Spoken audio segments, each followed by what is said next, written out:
all the work you did? Well, it says that there, but for the grace of God, quite a number of us could have gone, I think. Mary McGrory made the very sobering point, since you mentioned her, that the real discovery is that the voters don't read what the pundits say.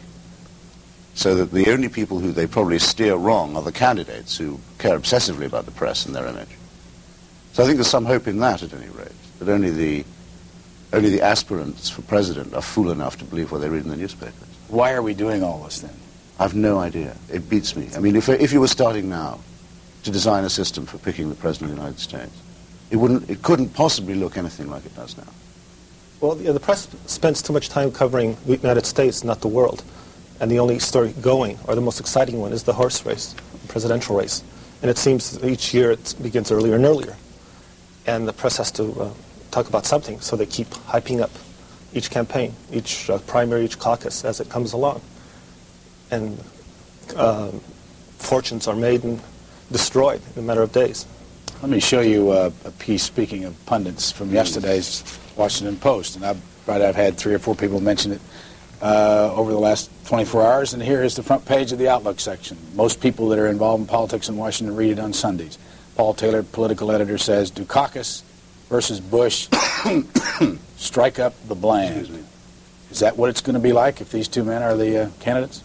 I think it's a bit unfair to Dukakis myself. I think it's obviously true of Bush, who's just a hole in the air. I mean, both as a person and a politician. But I think with Dukakis it may well emerge that what people want is someone who is not showbiz, sensational, but who's solid and who's honest.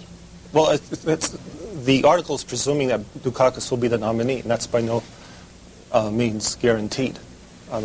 Illinois is coming up in 2 days. Senator Paul Simon has been leading very handily.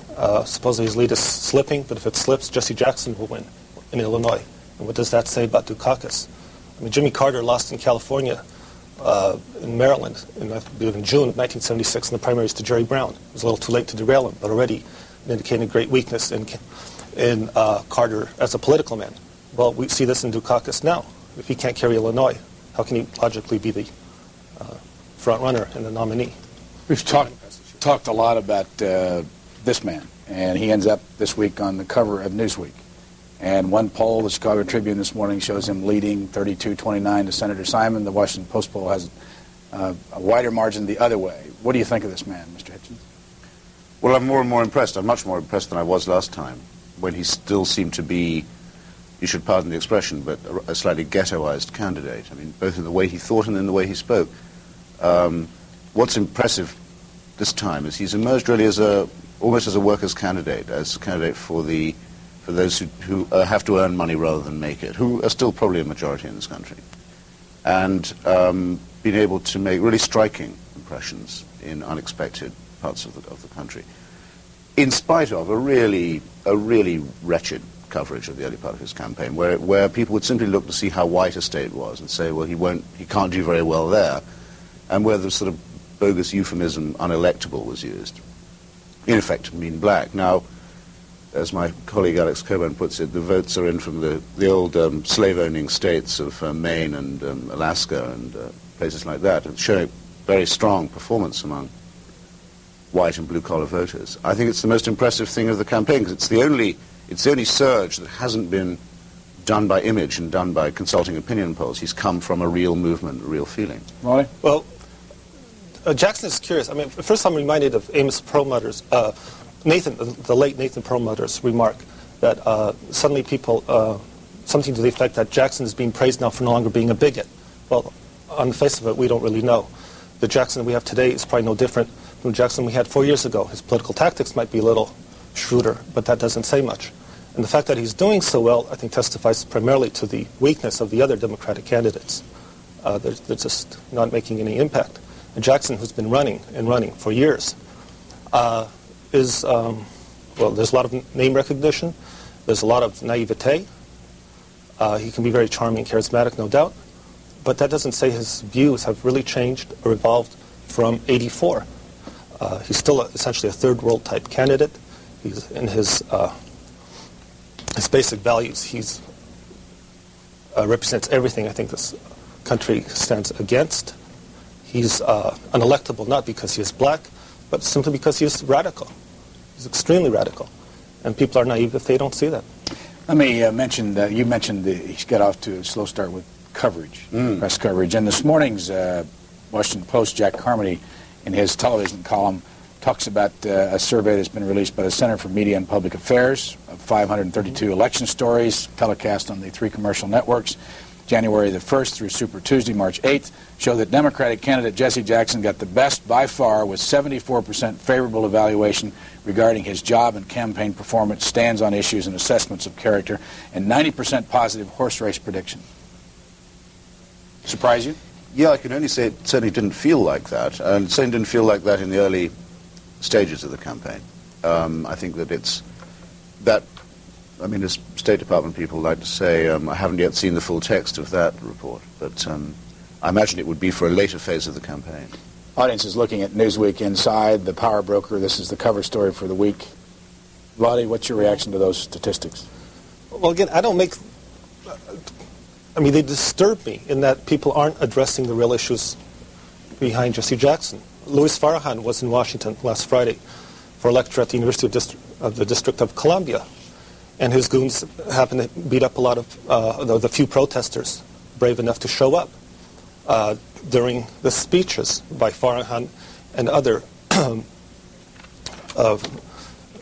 Marxist-type people. Jesse Jackson was singled out for praise, and the jubilation in the auditorium, from what I understand, was electrifying and quite sobering. But Jackson up to now has been treated with kid gloves. Chris complains that there wasn't much coverage. Actually, there can't be a lot of coverage of Jackson. Otherwise, we'll have a situation similar to what exists in New York right now with the Brawley case. You can't confront it.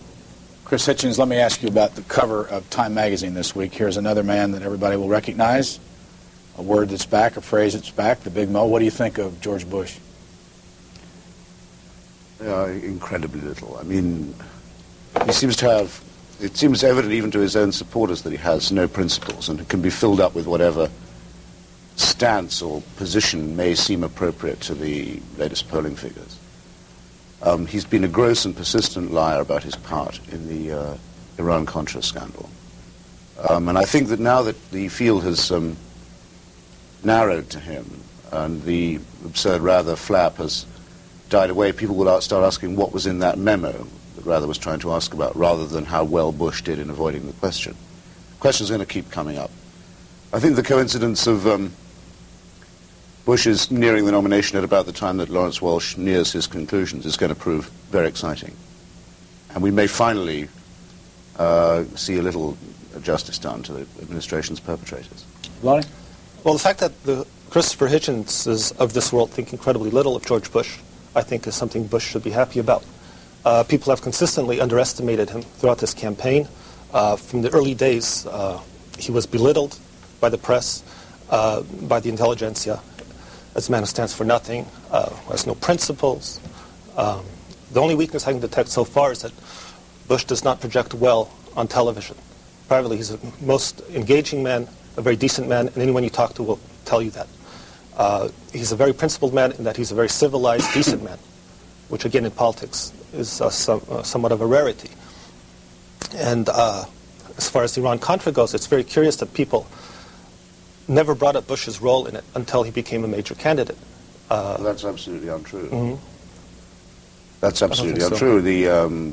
So. If you didn't read what everyone was trying to say about him, it was only because there was a very conformist press at the time. But the idea that one has waited to make this point because he's near the nomination is completely false. I remember writing about it at the time of that memo with Amir Amnir in Jerusalem. But again, it certainly shows quite definitely. A vice president has to be loyal to his president and can't be held responsible for what is the president's responsibility. And the Lawrence Welsh Inquisition, because you can't call it a really independent investigation. It's an most astounding thing what is happening with the special prosecutor phenomenon in this country. Let me just show the audience on your cover for March, the American Spectator, you have a cover story right here.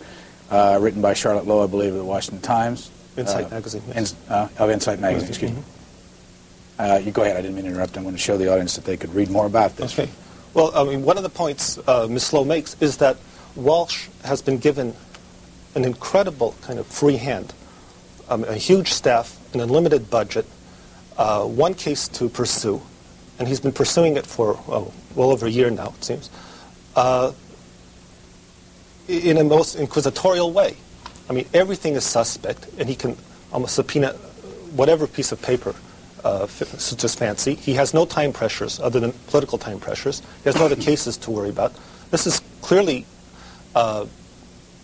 exceptional in the way prosecutors work in this country. They have other cases to worry about. They have to choose and decide how to limit their resources and their time. Walsh is just given carte blanche. Let me show the audience the front page of the Washington Post today. And lack of witnesses documents troubles Walsh's Iran inquiry. Did you have a chance to read this? Yeah, Chris? yeah. What was your reaction to that? Well, we know what happened to the documents. We know they were shredded. We know they were shredded.